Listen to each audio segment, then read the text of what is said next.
So hello guys, welcome to the chemistry with Sachin and NEET PYQ series में हम लोग आज एल्कोहल, फिनॉल और ईथर वाले चैप्टर की बात करने वाले हैं। सर डे 20 में हम पहुंच चुके हैं। पीछे वाले जो वीडियो आपने नहीं देखे हैं तो वो देख लीजिएगा, आपको आइडिया हो जाएगा कि किस तरह से क्वेश्चन तक पहुंचना होता है और कैसे अटेम्प्ट करना होता है क्वेश्चन। हो सकता है बहुत सारे मिस्टेक्स हो सकती है, बहुत सारी तो नहीं, मतलब सबका अपना अलग अलग अप्रोच हो सकता है, लेकिन मैंने अपने अप्रोचिंग से बताया है। अगर आपको फ़ायदा हो तो वो अप्रोच आप भी क्या कीजिए, अपने यूज़ कीजिए। ओवरऑल हमें जो है, मेरा भी मकसद वही है और आपका भी वही है। आपका भी वहीं तक पहुंचना है, डॉक्टर बनना है आपको, है ना, नीट एग्ज़ाम निकालना है अच्छे रैंक के साथ। और मेरा भी वही मतलब है ना, मेरा भी वही ध्येय है, गोल है कि आप अच्छे से अच्छे रैंक लेके आएँ, और उसी के लिए ये सीरीज़ चल रही है हमारी। सो 16 का पहला क्वेश्चन देखते हैं हम। फर्स्ट क्वेश्चन है यहाँ पर, which of the following reagent would distinguish cis cyclopentane 1,2 diol from trans isomers. तो आपने एक कंसेप्ट पढ़ रखा होगा, सीस और ट्रांस आइसोमर्स को जो है डिस्टिंग्विश करने के लिए हम जनरली यूज़ करते हैं बेटा एसीटोन का, कीटोन का। ठीक है, तो एसीटोन यहाँ पर आंसर आ जाएगा। एसीटोन का हम यूज़ करते हैं। ट्रांस और सीस जो भी है साइक्लोपेंटेन है, उनको हम डिस्टिंग्विश करने के लिए। ठीक है, और आपको याद होगा कि कीटोन जो है वो कीटल फॉर्म करता है ना। कीटोन जो है वो कीटल बनता है, और जो एल्डिहाइड होता है वो एसीटल बनता था, है ना। इस तरह के दो प्रोडक्ट मिलते थे, है ना। तो यहाँ पर जो डाईऑल है ना, अगर हम बात करें यहाँ पर कीटोन के एसीटोन के साथ अगर जाएगा तो वो क्या बनाएगा, कीटल का फॉर्मेशन करेगा। यहाँ पर साइक्लिक कीटल हमें मिलेगी यहाँ पर। तो इसकी वजह से क्या होता है कि यहाँ पर ये ट्रांस थे या सिस थे, तो यहाँ पर जो सिस है ना, तो सिस सिस के साथ ही क्या करता है, एसीटोन रिएक्ट करके केटल बनाता है। ठीक है, और ट्रांस होगा तो फिर वो एसीटल बनाएगा। तो सिस ट्रांस आइसोमर्स को जो डिस्टिंग्विश करें वो है हमारा एसीटोन। ठीक है, तो जो ट्रांस आइसोमर, ये सिस आइसोमर ही है जो क्या बना रहा है, केटल बना रहा है हमारा। बट जो ट्रांस आइसोमर्स है ना, कैन नॉट फॉर्म साइक्लिक, क्या बोल सकते हैं, केटल। ठीक है, ट्रांस नहीं बनाएगा। यहाँ से एक चीज़ समझने वाली है, ट्रांस नहीं बनाएगा, कौन बनाएगा, सिस बनाएगा। ठीक है, और यहाँ पर चूंकि क्वेश्चन ये था कि किस रिएजेंट की बात करें, तो एसीटोन की बात हो गई यहाँ पर। क्लियर इतना। नेक्स्ट क्वेश्चन हम चलते हैं। 16 का क्वेश्चन है ये भी, और किस तरह का है ये, तो आप देख पा रहे होंगे, प्रोडक्ट रिएक्शन, एल्कोहल, फिर सोडियम ये बना, फिर ये, और फिर ये देख पा रहे हैं आप, प्रोडक्ट कैसा है ये, है ना। सीधा हमें देखना है प्रोडक्ट क्या है। तो देखो, इधर कार्बन, इधर कार्बन वाला, जो भी कार्बन कार्बन के बीच में ओ है, मतलब ये क्या है, ईथर है। तो हम क्या फॉर्मेशन कर रहे हैं, ईथर फॉर्मेशन कर रहे हैं। तो सीधा सीधा जो है NaH, NaI, ONA, मतलब इस तरह से हम बात करते हैं। अगर तो हमने देखा होगा कि विलियमसन सिंथेसिस होती है, लेकिन ये किसकी है, ईथर की है। तो दो चीज़ें दे रखी है, विलियमसन, एल्कोहल नहीं, एल्कोहल नहीं है, ये तो ईथर है। तो आंसर हमारा ये जाएगा विलियमसन ईथर सिंथेसिस रिएक्शन। बाकी ये एल्कोहल फॉर्मेशन रिएक्शन हो नहीं सकती, एल्कोहल है नहीं, ऐसे ही कट जाएगा। डिहाइड्रेशन यहाँ पर क्या हो रहा है, देख पा रहे हो डिहाइड्रेशन कहाँ हो रहा है, यहाँ पर नहीं हो रहा है। तो एल्कोहल बन नहीं रहा है, एल्कोहल यहाँ भी बन नहीं रहा है, डिहाइड्रेशन हो नहीं रहा है। तो अगर आप ऐसे भी लगाना चाहते तो लगा सकते थे इसको, Williamson ether synthesis reaction. Clear. Next question पर, बहुत सिंपल क्वेश्चन है, जो कि आया आता भी है, ये आया भी बहुत बार। 17 का क्वेश्चन है, which one is the most acidic compound. बेटा मोस्ट एसिडिक कंपाउंड तो ये फिनोल है हमारे पास। ठीक है, आपको तो पता ही है फिनोल है। फिनोल पर अगर हम इलेक्ट्रॉन विड्रॉइंग ग्रुप ऐड करते हैं तो वो उसकी एसिडिक स्ट्रेंथ को क्या कर देता है, इंक्रीज कर देता है। और जैसे ही एसिडिक स्ट्रेंथ को इंक्रीज करता है, ठीक है, तो यहाँ पर देख पा रहे हैं ये नॉर्मल फिनोल है, ये एक ही नाइट्रो ग्रुप है, इस पर 3 नाइट्रो ग्रुप लगे हैं इस पर, तो ये इलेक्ट्रॉन डोनेटिंग ग्रुप लगा हुआ है। या तो ये या ये, तो इसमें number of electron withdrawing group ज़्यादा है, इसलिए ये वाला। तो सी ऑप्शन करेक्ट है ना। तो यहाँ पर जो सबसे ज़्यादा which is the most acidic है, वो एसिडिक स्ट्रेंथ किसकी इंक्रीज हो रही है, जिसमें number of electron withdrawing group क्या है, ज़्यादा है, वही हमारा हीरो है आज का। ये। और इसी को हम बोलते हैं पिक्रिक एसिड भी बोलते हैं बेटा, अगर आपको याद हो तो, है ना। इसका नाम भी आप याद रख लिया करें, है ना।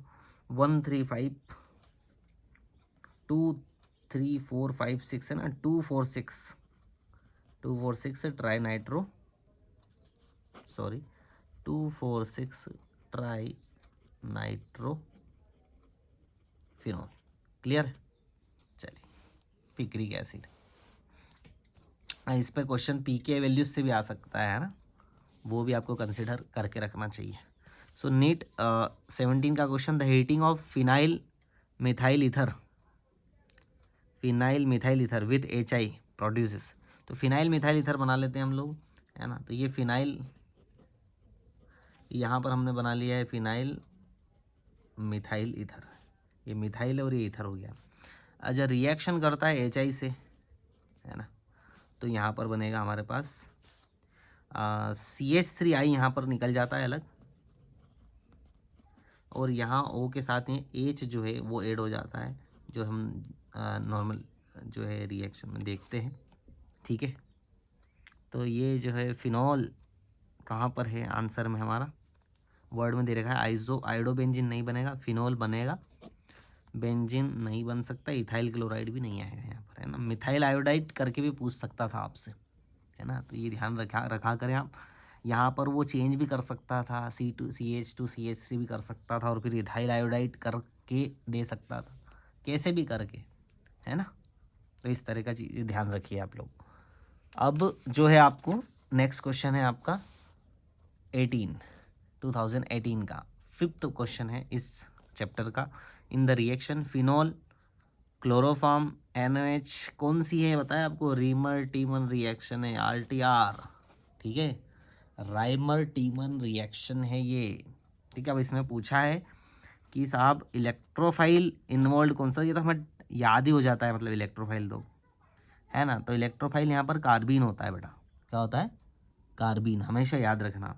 तो कार्बीन यहाँ पर क्या है, केटायन नहीं होता, केटायन एनायन नहीं, कार्बीन है, डाइक्लोरोकार्बीन वो भी। तो इससे और इससे मिलकर क्या बनता है, CHCl थे, आपको याद अगर हो तो बनाऊँ मैं आपको, अगर याद नहीं हो तो, अगर याद हो तो कोई बात नहीं, पर चलिए मैं बता देता हूँ आपको कि कैसे बनता है ये। तो अभी तो हमारे पास ये रिएजेंट है CHCl3 प्लस NaOH, तो इससे वो CCl3 बनेगा, CCl3 बनेगा, और माइनस चार्ज यहाँ पर आएगा इस पर, और यहाँ जो कार्बन है वो एक कार्बन के फॉर्म में रहेगा, और फिर वाटर यहाँ से हम बाहर निकाल देते हैं। इसमें से जब एक क्लोरीन निकल जाता है वापस बाहर, है ना, इसमें से क्लोरीन जैसे ही निकलता है, तो अब ये जो बचता है हमारे पास, ये बनता है CCl2, ठीक है। और इस पर निगेटिव चार्ज तो इसके साथ चला जाता है ना, जो क्लोरीन निगेटिव वाला है वो चला जाता है, तो आई थिंक CCl2 यही बनेगा ना, ये यहाँ पर भी है कार्बिन इस तरह से, तो इसको हम बोलते हैं डाइक्लोरोकार्बिन, ठीक है। और यही एक इलेक्ट्रोफाइल है हमारे पास, डाइक्लोरोकार्बिन, ठीक है। इसको देख लेना और भी, है ना, कुछ कन्फ्यूज़न लगे आपको तो मैंने आपको बता दिया कि ऐसे बनता है ना। फिर ऐसे अटैक करता है, फिर यहाँ अटैक करता है CH, और फिर इस तरह से बनता है ना। रिएक्शन तो थी रिमर्टिमा नेम रिएक्शन, बट इससे इस तरह का क्वेश्चन आ गया। नेक्स्ट, हाँ, द कंपाउंड, इस तरह के थ्योरेटिकल काफ़ी क्वेश्चन आते हैं। A on treatment with Na, A जो है उसको हमने Na से ट्रीट किया, तो उसने दिया B and with PCl gives C, यहाँ पर PCl5 gives C, B and C react together, B plus C react together to give diethyl ether, है ना, टू गिव डाईइथाइल। डाईइथाइल क्या होता है, CH2O, sorry C2H5O C2H5, diethyl ether है। तो अब हम ध्यान देंगे यहाँ पर कि जो है A B और C और R इन क्या है ये, है ना। तो इससे देखिए बात, CH2H5O और C2H5 है। अगर हम इधर पीछे से भी जाएं तो भी हमें समझ में आ रहा होगा कि यहाँ हमें चाहिए क्या, C2H5OH और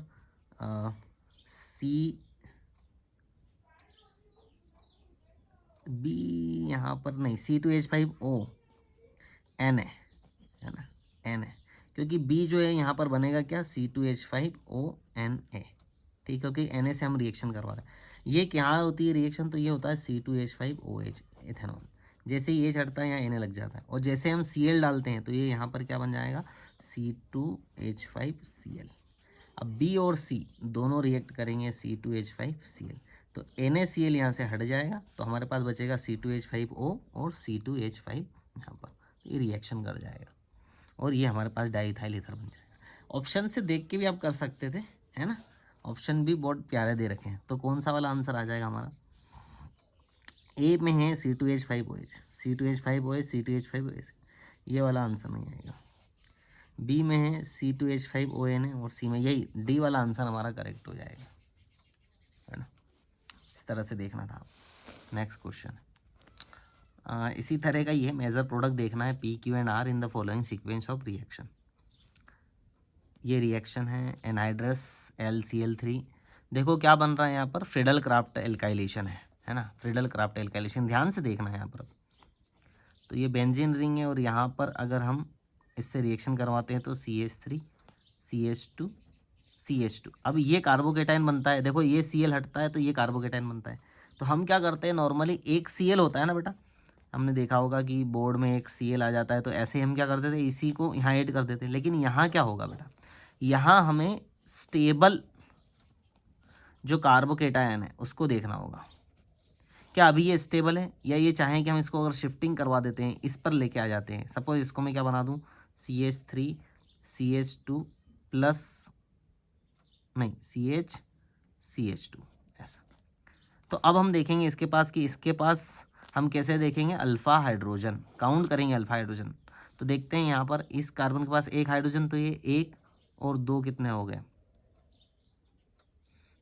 3 और 3 6 अल्फ़ा हाइड्रोजन है, ठीक है। और यहाँ अभी क्या था, अभी कितने हाइड्रोजन थे यहाँ पर, तो 2 तो इसके पास गई और 2 इसके पास, 4 ही थे। तो यहाँ अल्फ़ा हाइड्रोजन जो थे वो कितने थे, 4।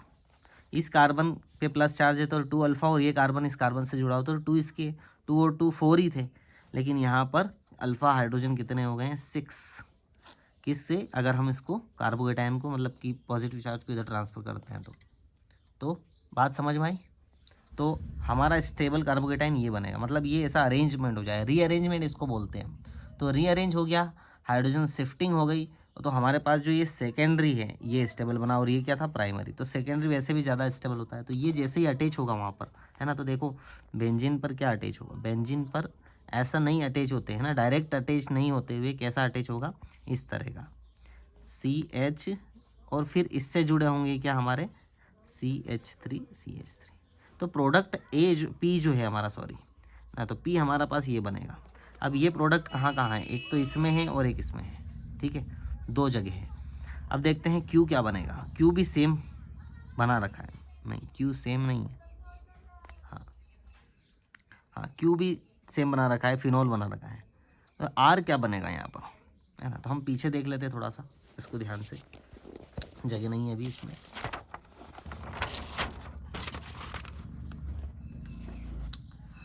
तो अभी जो हमारे पास ये बना हुआ है ना, अभी जो हमारे पास क्या बना हुआ था, हमारा P बना लिया है हमने, CH और CH3 यहाँ पर सॉरी ये बना हुआ है, इसमें हम O2 की रिएक्शन करते हैं, ठीक है। तो O2 है, आप देख सकते हैं क्वेश्चन में, है ना, पीछे जाकर। तो O2 है, तो O2 यहाँ पर किस तरह का रिएक्शन करेगा,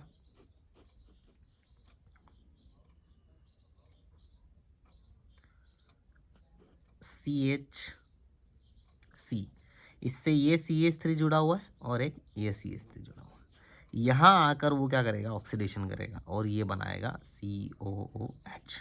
ये कहानी रहेगी इसकी। तो हमारा B अभी नहीं आया हुआ है, अभी आएगा, इसमें नीचे लिख रखा है H3O+, ठीक है, और हीट दे रखी है।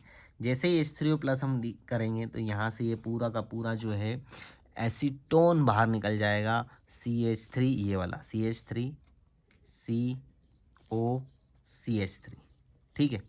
तो अब क्या बचा हुआ हमारे पास, OH। तो OH यहाँ अटैच कर दो तो हमारे पास क्या बच जाएगा, फिनॉल, सॉरी यहाँ पर OH, तो ये हमने फिनॉल अटैच कर दिया। तो आंसर इज दैट फिनॉल, है ना।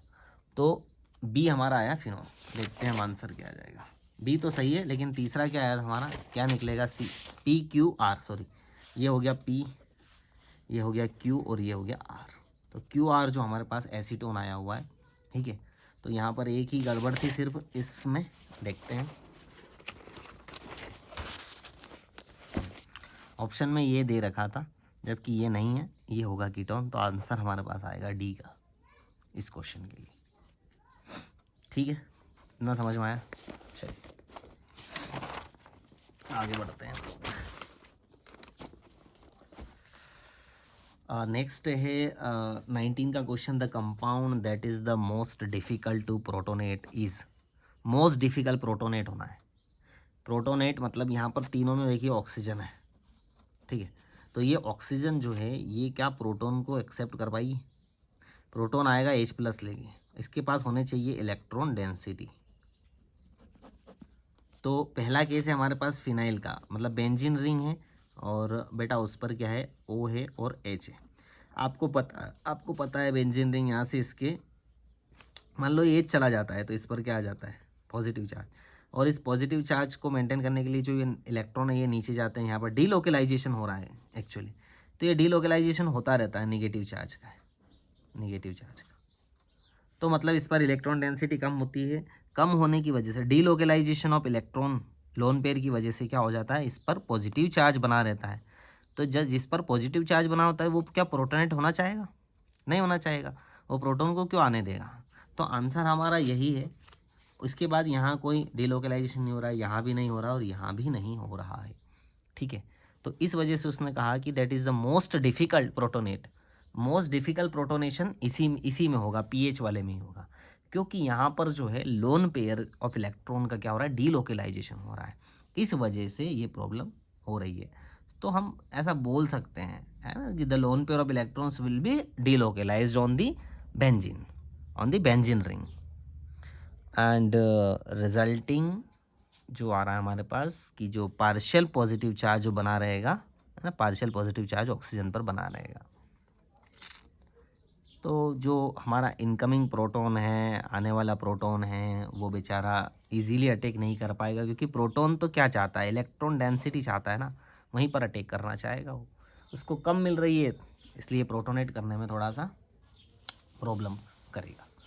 नेक्स्ट क्वेश्चन 19 का, the structure of intermediate A in the following reaction is. A को देखना है। अभी हाल तो किया था हमने ये O2 वाला, तो क्या करोगे, CH से COOH बना दो, देखते हैं कौन सा है। CH के साथ है, ये नहीं होगा, CH के साथ भी नहीं हुआ है, ये CH के साथ में OH बन गया, यही प्रोडक्ट। देखो दूसरा क्वेश्चन 19 में ही दे दिया उसने। क्या किया है अभी, तो किया है यहाँ पर ये वाला, ये अभी मैंने करवाया आपको, ठीक है, यहीं पर ये, और सेम यही क्वेश्चन आ गया अब यहाँ पर इंटरमीडिएट के फॉर्म में। तो ये आंसर हो जाएगा, ये भी नहीं हो पाएगा, ये उल्टा ही कर दिया है इसने, है ना।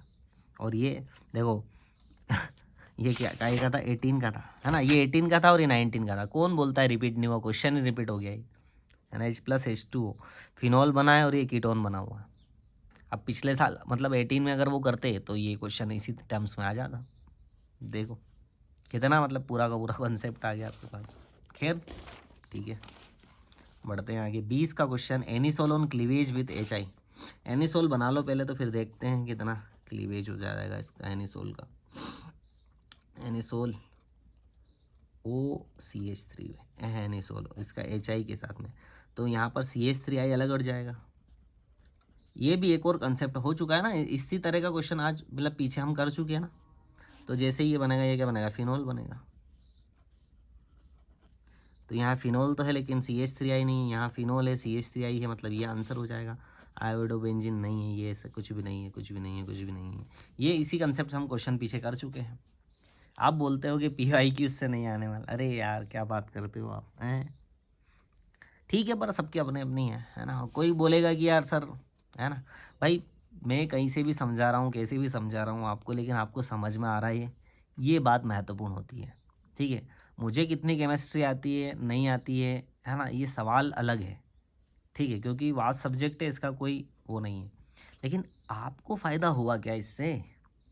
आप को आपको समझ आया ये बड़ी बात है, वरना ऐसा होता है कि बड़े बड़े टीचर्स हैं, नॉलेज बहुत है उनको, बुक्स लिख दिए लेकिन एक्सप्लेन नहीं कर पा रहे हैं भाई, बच्चों को फ़ायदा नहीं पहुंचा रहे हैं, डर रहे हैं बच्चे उनके सब्जेक्ट से कि अरे इतना डिफ़िकल्ट है तो क्यों लें हम। तो सब कुछ आप पर ही डिपेंड करता है, ठीक है ना। तो यार है ना, इतना मशीन मत बन जाइए आप, ठीक है, इसका ध्यान रखिएगा, है ना। मैं तो यही कहता हूँ कि मशीन नहीं बनना है आपको, आप मशीन बन गए है ना तो मैकेनिक बन गए हो आप, है ना। एजुकेशन को भी मैकेनिक आपने बना लिया है, और ये सब हुआ है कॉम्पिटिटिव एग्ज़ाम की वजह से ही बेटा, है ना। यहाँ पर क्या है कि एकदम, और सब याद है सर को, बिल्कुल सब याद है, वो अच्छी बात है, याद होना बहुत ज़रूरी है, पर आपको क्या समझा पा रहा है वो मस्ट है। वरना ऐसा होता है कि है ना 100 में से 2 लोगों को ही हम जिता पा रहे हैं, 98 क्या होगा। तो 98 के लिए मैं काम करता हूँ बेटा, है ना कि 2 के लिए, 2 तो वो कर लेंगे काम, ठीक है। चलिए नेक्स्ट, ये थोड़ा सा आपको स्पीच दे दिया मैंने, है ना। 21, what is the IUPAC name of the organic compound form in the following chemical reactions के थ्रू जो प्रोडक्ट बनेगा उसी को हमने यहाँ पर नाम देना है आपको। तो पहले तो केमिकल रिएक्शन करवा लें एसीटोन की, CH3CO CH3 की। आपको याद है ना, अगर इसको मैं ओपन करके लिख देता हूँ CO को, तो क्या होता है यहाँ पर, ये नेगेटिव चार्ज, ये पॉजिटिव चार्ज। अब हमारे पास क्या ग्रिग्नार रिएजेंट दे रखा है, C2H5 MgBr। C2H5 जो है वो अप्रोच करता है यहाँ पर, क्योंकि ये नेगेटिव चार्ज, ये पॉजिटिव कहाँ अप्रोच करता है, यहाँ पर। तो अगर हम बनाना चाहें इसको तो CH3CO MgBr, और यहाँ आ जाएगा C2H5 और ये CH3। लेकिन यहाँ पर ही काम ख़त्म नहीं होता, फिर हम डालते हैं यहाँ पर H2O और H+। तो आप देख पा रहे होंगे यहाँ पर कि CH3COH CH3 और C2H5, ठीक है। अगर हम इसका नोमेनक्लेट करते हैं यहाँ पर, है ना, क्योंकि इसका नोमेनक्लेचर पूछा है, तो नोमेनक्लेट करते हैं 1 2 3 और 4, ये 2 है ना तो 4 है, 4 मतलब ब्यूट तो आना ही है, ठीक है, ब्यूट आना है। तो ब्यूट किस में देख लेते हैं, हाँ ये रहा ब्यूट, इसमें यही आंसर है, 2 मिथाइल ब्यूटेन। अब आप देख भी सकते हैं 2 पोजीशन है, 2 पोजीशन पे मिथाइल है ना, 2 मिथाइल, ओके। ब्यूट है मतलब 4 कार्बन है ना, 1 2 3 4, 4 कार्बन है तो ब्यूटेन है ना, सिंगल बॉन्ड है। 2 पर ऑल है, 2 पर ही ऑल है, तो आंसर ही आ गया ये। पेंट नहीं है, प्रॉप नहीं है, पेंट नहीं है, सीधा आंसर आ गया। सिर्फ ग्रिग्नार रिएजेंट से काफ़ी क्वेश्चन आते हैं, उसका मतलब ही यही है कि आपको कहाँ अटैच करना है इस पर कार्बोनाइल पर। इजीली, बहुत इजीली बनेगा इसका, लेकिन इसको भी आप गलत करके आते हैं तब थोड़ा दुख होता है। तो कोई बात नहीं, आपसे नहीं करेंगे आप, मैंने सिखा दिया आपको। 12 क्वेश्चन है हमारा 21 का, the compound which show metamerism. Metamerism का मतलब हमने आपने देखा होगा कि ईथर में आपने मेटामेरिज्म पढ़ा होगा, कि जैसे कि हम इस तरह से बात करते हैं कि सपोज़ ये हमारे पास ईथर है ना, यहाँ पर, और ये मतलब दोनों तरफ 1 2 3 4, 4 कार्बन है। अब इसको हम ऐसे भी लिख सकते हैं ना, एक यहाँ आ जाएगा तो 1 कार्बन 2 3 और 4, मतलब ये दोनों की है ना मेटामेरिज्म शो कर रहे हैं ये दोनों, आप समझिएगा बात।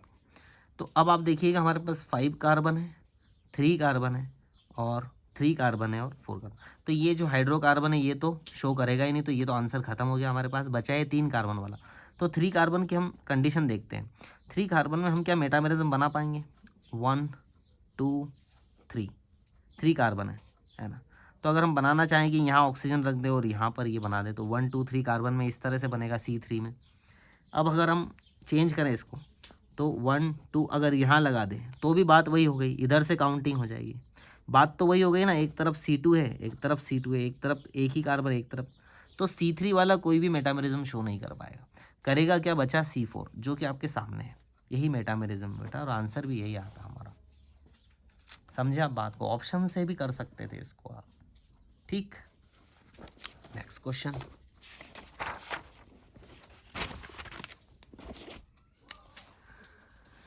हाँ बड़ा स्टेटमेंट वाला है। Given below are 2 statements, first है the acidic strength of mono substituted nitrophenol. Mono substituted, अभी हाल ही हमने बात की थी, अभी नाइट्रो नहीं की, पिक्रिक एसिड की बात नहीं की हमने, की ना, देखो मैं बना रहा हूँ अब बात कर रहे हो यार, है ना। तो ये फिनॉल है हमारे पास, है ना। तो क्या लिखा है कि मोनो और substituted nitrophenol is higher than the phenol, बिल्कुल सही बात है, because of electron withdrawing group. Statement 1 is right है भैया, है ना, स्टेटमेंट 1 इज राइट है। अब हमने देखा था कि यार मोनो सब्सटीट्यूट में सबसे कम फिनॉल का, फिर उससे कम जो होगा वो होगा आपका मेटा नाइट्रोफिनॉल, फिर उससे ज़्यादा जो होगा वो होगा ऑर्थो नाइट्रोफिनॉल। ये आपको ऑर्डर याद ही होना चाहिए ना। और उससे ज़्यादा होगा क्या हमारे पास पेरा नाइट्रोफिनॉल, एसिडिक स्ट्रेन की बात कर रहे हैं हम। और फिर उससे भी ज़्यादा क्या, फिर डबल 2 नाइट्रो ग्रुप आ जाएंगे, है ना, फिर या 3 नाइट्रो ग्रुप आ जाएंगे जिसको मैं पिक्रिक एसिड बोलता हूँ, तो वो आ जाएंगे, तो वो ज़्यादा एसिडिक हो जाएंगे। तो अभी हमारे पास मोनो सब्सटीट्यूटेड की बात की, तो पहला स्टेटमेंट तो हमारा राइट हो गया, कोई दिक्कत नहीं। और फिर second, ortho nitrophenol, meta nitrophenol, para nitrophenol will have same acidic strength, नहीं हम तो यहाँ अलग बता रहे हैं, सेम नहीं है, and they have 1 nitro group attach to the phenolic, नहीं ये स्टेटमेंट गलत है। तो सीधा सीधा आंसर आ गया कि भैया statement first is correct but statement second is incorrect.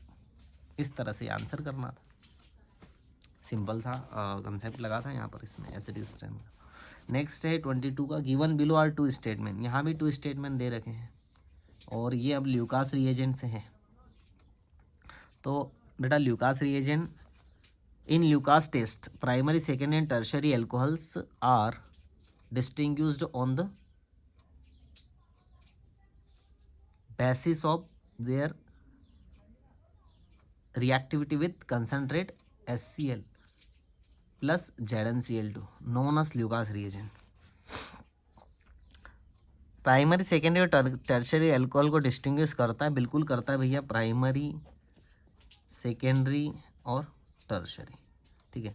इसमें अगर हम ल्यूकास रिएजेंट डालते हैं HCl और प्लस ZnCl2, तो प्राइमरी एल्कोहल है जो, उसमें जो टर्बिडिटी आती है, अगर मैं एग्जांपल भी लेके आपको बताऊं तो जैसे कि हमारे पास CH3 CH2OH है ना, और इसमें हमने डाल दिया है HCl प्लस ZnCl2, क्योंकि एग्जांपल से भी क्वेश्चन आता है।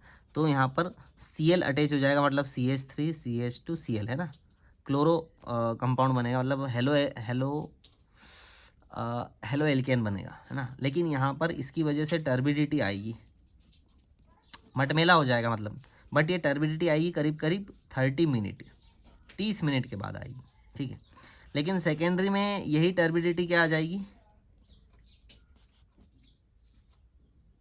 5 मिनट्स में, और प्राइमरी में जो आएगी, है ना, सॉरी सेकेंडरी में टर्बिडिटी आएगी ये 5 मिनट में, और टर्शरी में जो आएगी वो इमीडिएटली आ जाएगी,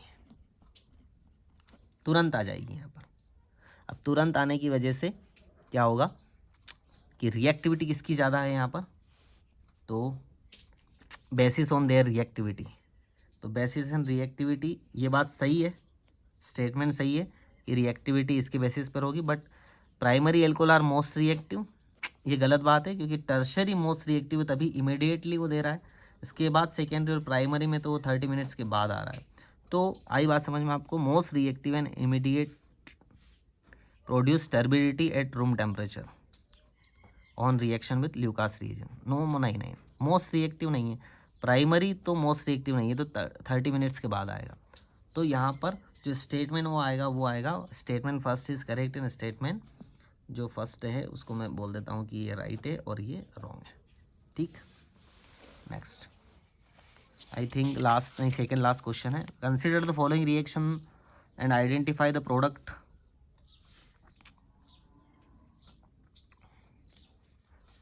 ठीक है, तो यहाँ पर जो प्रोडक्ट है HBr प्रोडक्ट, ठीक है, तो यहाँ से हाइड्रोजन हटेगा और यहाँ पर क्या आएगी रिएक्टिविटी। तो अब हम अगर बात करें यहाँ पर इसके, यहाँ से OH हटेगा तो यहाँ पर CH3 CH पॉजिटिव चार्ज और CH3, और यहाँ आएगा CH3, ठीक है। अब इस कार्बन पर हम देखेंगे कि यहाँ पर क्या अटैच कर दे Br को, लेकिन इसके पहले हम इसमें देखेंगे, अभी मैंने एक और क्वेश्चन आपको करवाया अल्फा हाइड्रोजन हाइड्रोजन शिफ्टिंग का, यानी कि रीअरेंजमेंट का, उसमें देखना यहाँ पर इस कार्बन के पास एक हाइड्रोजन है, इस कार्बन से जुड़ा है तो 3 और 1 4 और इस कार्बन से जुड़ा है तो ये 5, तो इस कंडीशन में 5 अल्फ़ा हाइड्रोजन है इसके पास। देखते हैं अगर हम शिफ्टिंग करवाते हैं यहाँ पर तो ये हाइड्रोजन शिफ्टिंग हो जाएगा। यहाँ पॉजिटिव चार्ज अगर हम लगाते हैं CH3 CH, इस हाइड्रोजन को यहाँ CH2 और यहाँ पर आ जाएगा, सॉरी इस हाइड्रोजन को शिफ्टिंग करवा देते हैं तो यहाँ पर आ जाएगा हमारे पास CH3 और अब आ जाएगा CH3। अब यहाँ पॉजिटिव चार्ज, इसको देखो, इस कार्बन की ये कार्बन है 3 2 5 और 3 8, यहाँ पर 8 अल्फा हाइड्रोजन है। So due to 8 alpha hydrogen ये वाला जो कार्बोकेटाइन है वो मोस्ट स्टेबल रहेगा। तो प्रोडक्ट कहाँ बनना है, यहीं पर क्या लगना है, Br।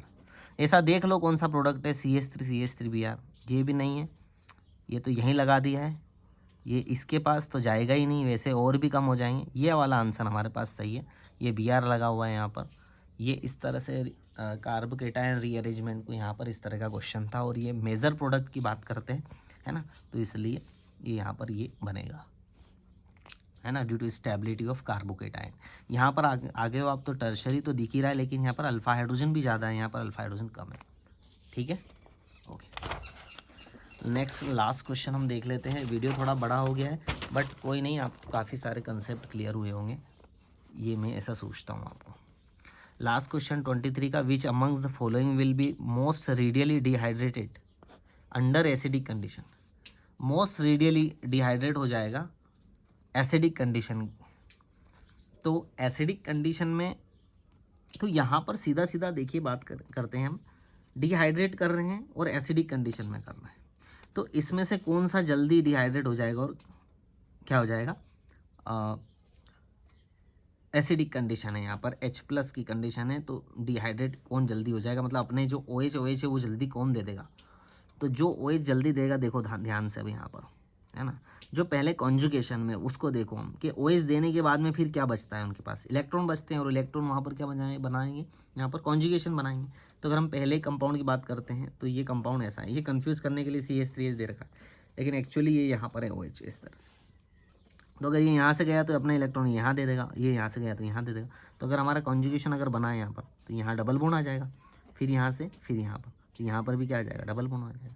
तो ये कॉन्जुगेशन, ये कॉन्जुगेटेड प्रोडक्ट है, ये बहुत स्टेबल होता है।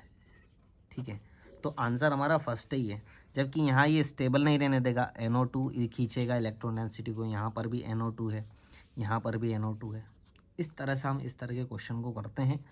तो यहाँ पर हम लिख सकते हैं कि due to presence of conjugation, ये जो प्रोडक्ट है ये बना हुआ है कॉन्जुगेशन की वजह से, ये रेडियली डिहाइड्रेटेड हो जाएगा अंडर एसिडिक कंडीशन। ठीक है, सो बच्चों ये अल्कोहल, फिनॉल और ईथर का चैप्टर यहाँ पर आपका ख़त्म होता है, समाप्त होता है। आई होप आपको बहुत अच्छे समझ में आया होगा, मज़ा आया होगा चैप्टर में, काफ़ी सारे कंसेप्ट वापस से रिवाइज हुए होंगे। सो देखते रहिए और दिखाते रहिए अपने दोस्तों को भी। Thank you so much for watching, bye bye.